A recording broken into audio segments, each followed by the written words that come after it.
কিভাবে একটা সফল ফার্মেসিকে শুধু ওষুধের দোকান না রেখে একটা আস্ত কমিউনিটি হেলথকেয়ার হাবে পরিণত করা যায় এই বিশদ আলোচনায় আমরা ঠিক সেই কৌশলগত প্রবৃদ্ধি আর সম্প্রসারণের পথটাই খুঁজে বের করব। একটা ফার্মেসি সফলভাবে চালানো এটা নিঃসন্দেহে একটা বিরাট ব্যাপার, কিন্তু ব্যবসা যখন একটু স্থির হয় তখন মাথায় একটা প্রশ্ন কিন্তু ঘুরপাক খায়। এরপর কি? এখানে একজন সাধারণ ব্যবসায়ী আর একজন দূরদর্শী উদ্যোক্তার মধ্যে পার্থক্যটা তৈরি হয়ে যায়। ঠিক এই মুহূর্ত থেকেই পরবর্তী ধাপ নিয়ে ভাবনা শুরু হয়।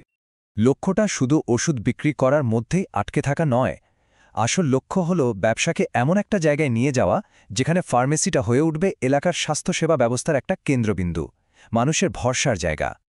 তবে হ্যাঁ, বড় স্বপ্ন দেখার আগে গোড়াটা কিন্তু মজবুত করতে হবে। মানে ব্যবসা বাড়ানোর পথে হাঁটার আগে সবচেয়ে জরুরি কাজ হলো এখনকার যে বিজনেস মডেলটা আছে সেটাকে একদম নিখুঁত আর শক্তিশালী করে তোলা।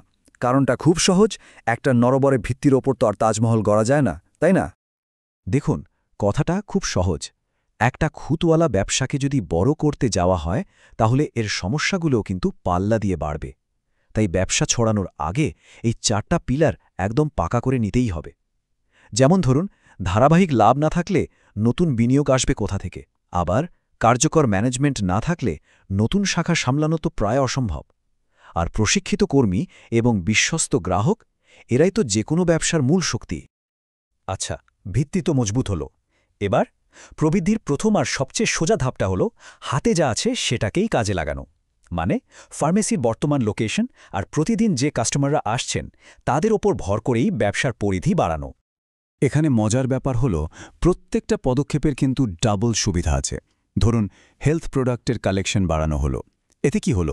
বিক্রি তো বাড়লই, সাথে সাথে কাস্টমারের চোখে ফার্মেসি একটা কমপ্লিট হেলথ সেন্টার হিসেবে পরিচিতি পেল। একইভাবে ডায়াবেটিস ম্যানেজমেন্টের মতো কর্মশালা শুধু একটা সেবা থাকে না, বরং এটা কমিউনিটির সাথে বিশ্বাসের একটা গভীর সম্পর্ক তৈরি করে ফেলে। ফার্মেসির 4 দেওয়ালের বাইরেও কিন্তু ব্যবসা বাড়ানোর বিশাল সুযোগ আছে।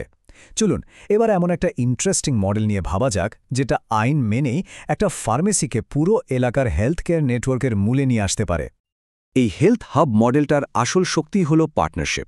এটা রোগীদের জন্য এমন একটা ওয়ান স্টপ সলিউশন তৈরি করে যেখানে ওষুধ, ডাক্তারের পরামর্শ আর ডায়াগনস্টিক টেস্ট সবকিছু হাতের নাগালে পাওয়া যায়। কিন্তু প্রশ্ন হল, এটা আইনগতভাবে কিভাবে সম্ভব? মডেলটার আসল বুদ্ধিমত্তাটা কিন্তু এখানেই। এটা ডিজিডিএ বা ঔষধ প্রশাসন অধিদপ্তরের নিয়ম ভাঙছে না, বরং নিয়মটাকেই স্মার্টলি ব্যবহার করছে। দেখুন, ফার্মেসির ভেতরে ডাক্তার বা ল্যাব বসানো নিষেধ, কিন্তু কাছাকাছি থাকা আলাদা প্রতিষ্ঠানের সাথে পার্টনারশিপ করতে তো কোনো বাধা নেই। এভাবেই একটা আপাত সীমাবদ্ধতা একটা বিরাট সুযোগে পরিণত হয়।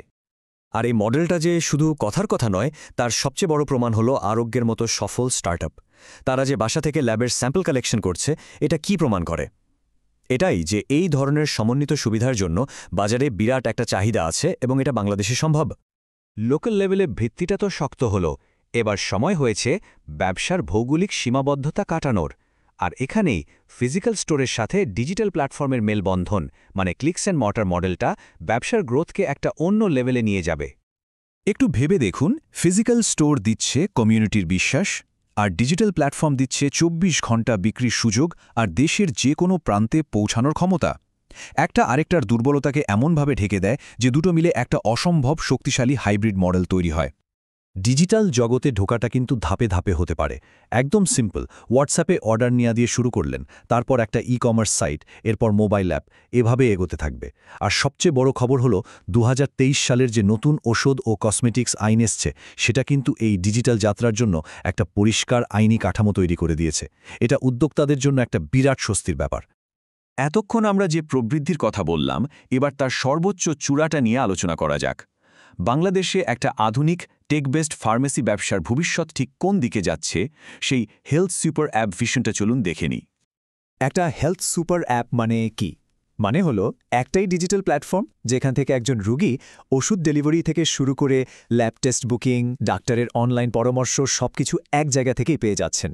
এটাই কিন্তু সত্যিকারের রোগীকেন্দ্রিক স্বাস্থ্যসেবার ফাইনাল রূপ, আর ফার্মেসিটি হতে পারে সেই সেবার গেটওয়ে। শেষ করার আগে একটা কথা বলি, ডিজিডিএর নিয়মটাকে কিন্তু বাধা হিসাবে দেখার কোনো কারণই নেই, বরং এটা একটা স্মার্ট ব্যবসার সুযোগ তৈরি করে দিচ্ছে। এই নিয়মটাই একা চলার বদলে অন্যদের সাথে পার্টনারশিপ করতে উৎসাহ দিচ্ছে, যা খরচ বাঁচাবে আর ব্যবসাকে আরও মজবুত করবে।